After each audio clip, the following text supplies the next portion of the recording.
大家好，欢迎回来10分钟汉语10 minute Chinese 10 menit bahasa Mandarin。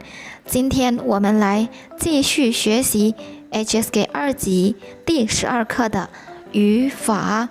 Kita lanjutin HSK 2 kita di bab 12. Kali ini kita belajar grammarnya ya. 不要忘记订阅我们的频道，给我们点赞。Jangan lupa ya, dukung kami terus dengan subscribe, like, dan komen dari kalian。我们开始上课吧。好的，注释一 catatan yang pertama, 程度补语 atau kita kenal dengan keterangan derajat. Oke, di sini kita lihat ya, keterangan derajat itu digunakan untuk menunjukkan derajat atau tingkatan. Pada strukturnya biasa menggunakan the untuk menghubungkan keterangan derajat atau tingkatan itu. Kemudian juga untuk menambahkan dan menjelaskan sampai di mana proses suatu tindakan, kualitas atau keadaan berlangsung. Tapi bisa juga tidak menggunakan the. Nah, di sini ada contoh kalimat yang di dalam kotak. Ada kalimat yang ada subjeknya, kemudian ada predikatnya. Predikatnya sendiri pun dibagi lagi dengan kata kerja, kemudian ditambahkan the. Lalu di belakangnya ada kata sifatnya.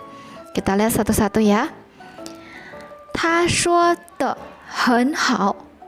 Di sini subjeknya adalah ta, dia. Kemudian kata kerjanya adalah shuo, berbicara. Te, yang tadi dibilang ya, keterangan derajat atau tingkatan itu. Kemudian di belakang harus ada kata sifatnya. Misalnya, 很好, sangat baik.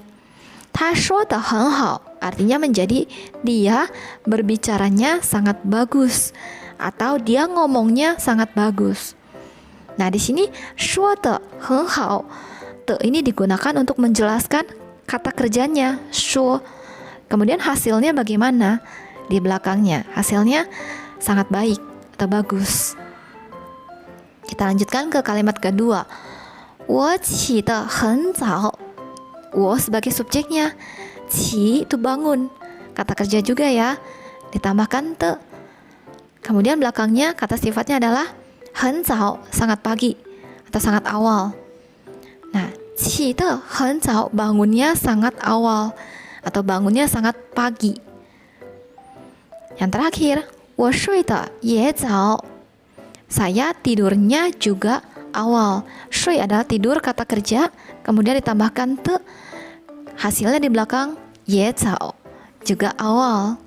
Ya, berarti te di sini sekali lagi saya bilang te-nya itu untuk menjelaskan kata kerja yang di depannya.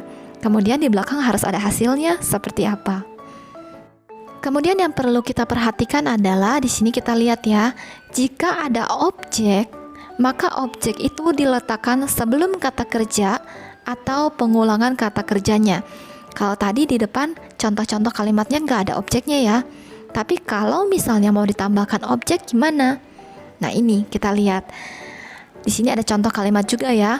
Subjek kemudian predikat. Predikatnya sendiri ada kata kerja yang ditambahkan objeknya. Kemudian ada kata kerjanya diulang, baru te, dan terakhir baru kata sifatnya. Ya, ini kalau misalnya mau membawa objek, objeknya harus disimpan di mana? Kita lihat ya. Misalnya, 他说汉语说得很好. Ta itu udah jelas subjeknya ya. Kemudian kata kerjanya adalah 说, berbicara atau ngomong. Berbicara apa? Hanyu, bahasa Mandarin. Di sini bahasa Mandarinnya sebagai objek ya. Objek dari kata kerja 说. Nah, dia diletakkannya harus di kata kerja yang pertama. Ya, 说汉语. Nah, baru kemudian yang kata kerja kedua itu diulang lagi. Ya, 说的. Baru ada te-nya di belakang kata kerja yang kedua, baru kata sifatnya. Nah, di sini perlu kita perhatikan kata kerja yang pertama dan kata kerja yang kedua itu sama. Harus sama. Jadi nggak bisa misalnya 他说汉语听得很好, depannya 说, belakangnya 听, nggak nyambung ya, nggak bisa. Berarti harus sama. Hanya diulang. Nah, perhatikan juga objeknya itu nggak boleh disimpan di belakang kata kerja yang kedua. Jadi misalnya kayak 他说汉语的很好, itu salah. Atau kalau misalnya saya mau simpan di depan kata kerja yang pertama, misalnya 他汉语说说得很好 juga salah. Yang betul yang seperti ini. 他说汉语说得很好. Sama juga dengan contoh kalimat kedua. 我写汉字写得很好. Di sini kata kerjanya adalah xie. Perhatikan kata kerja yang pertama dan kata kerja yang kedua itu sama ya. Sama-sama menulis artinya. Menulis apa? Menulis hanzi, huruf Mandarin. Berarti udah jelas ya. Hanzi itu adalah objeknya. Nah, berarti hanzi atau objeknya itu harus disimpan di xie yang pertama. 我写汉字. Baru diulang lagi kata kerjanya ya. 写得很好. Lalu yang ketiga, 姐姐唱歌唱得不错. Di sini juga ada kata kerja 唱 nyanyi. Nyanyi apa? Nyanyi lagu. Ke itu lagu. Ya, berarti ke-nya objeknya itu harus disimpan di kata kerja yang pertama. Oke, berarti kita lihat ya, ke itu lagunya adalah objeknya disimpan di kata kerja yang pertama.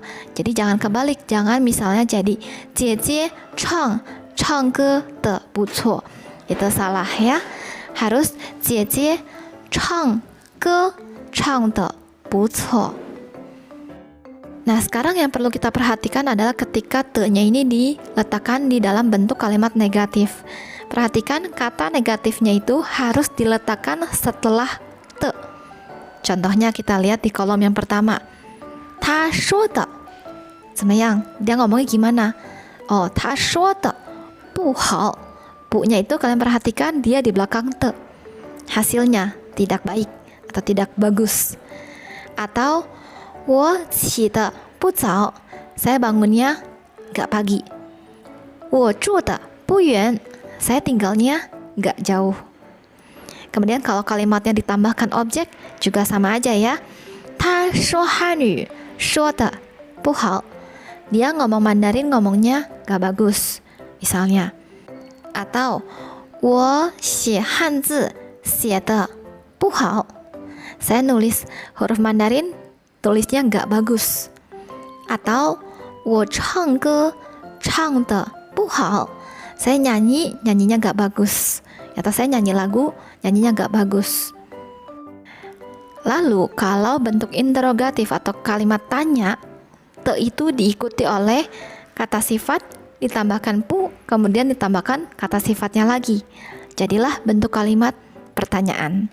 Contohnya, 他说的好不好? Dia ngomongnya bagus gak bagus? Nah, kalau ada pertanyaan kayak gini, jawabannya cuma dua, antara hao, bagus, atau 不好, gak bagus. 姐姐起得早不早? Cici, dia bangunnya pagi, gak pagi? Jawabannya juga sama, antara 早, pagi, dengan 不早, gak pagi.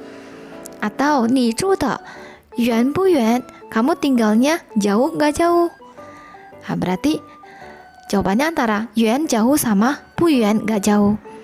Sebenarnya kalau misalnya kalian dengar 他说的怎么样? Juga bisa ya, sama aja. Dia ngomongnya gimana? Jawabannya juga sama, antara hao atau bu hao. Ya, itu bisa digantikan 怎么样. Tapi di dalam bab ini kita pelajari adalah menggunakan kata sifat, tambahkan bu, tambahkan lagi kata sifatnya menjadi kalimat pertanyaan. 好的，我们继续注释2. Kita lanjutin ke grammar yang kedua ya, ada 比字句, kalimat 比 atau perbandingan.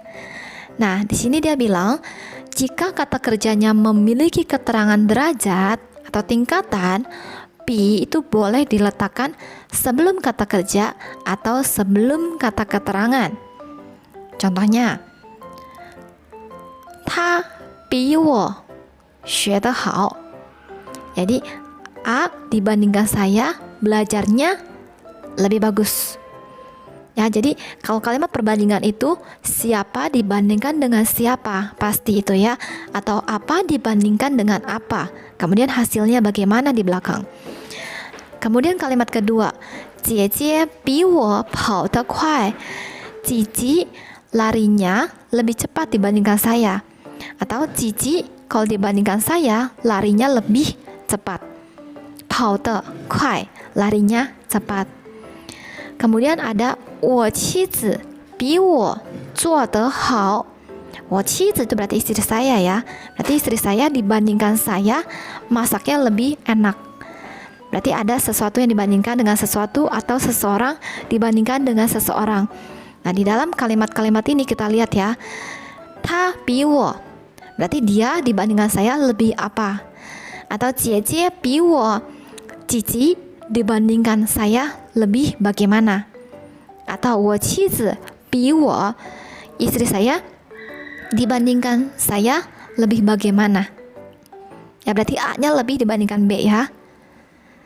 Itu kalau menggunakan rumus kalimat perbandingan yang pertama. Ternyata ada lagi cara yang berbeda. Bisa juga dengan rumus yang kedua. Kita lihat di sini ada A, kemudian verb itu kata kerjanya ditambahkan te, kemudian baru be-nya, lalu be-nya, baru kata kerjanya lagi ya atau verbnya ditambahkan te, ditambahkan hasilnya.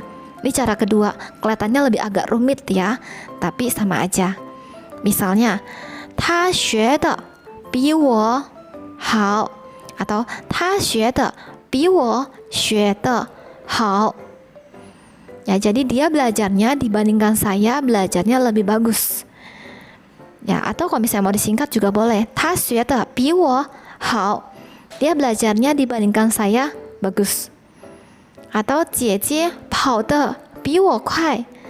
Cici larinya dibandingkan saya cepat. Ya, atau kalau misalnya mau lebih lengkap, 姐姐跑得比我跑得快.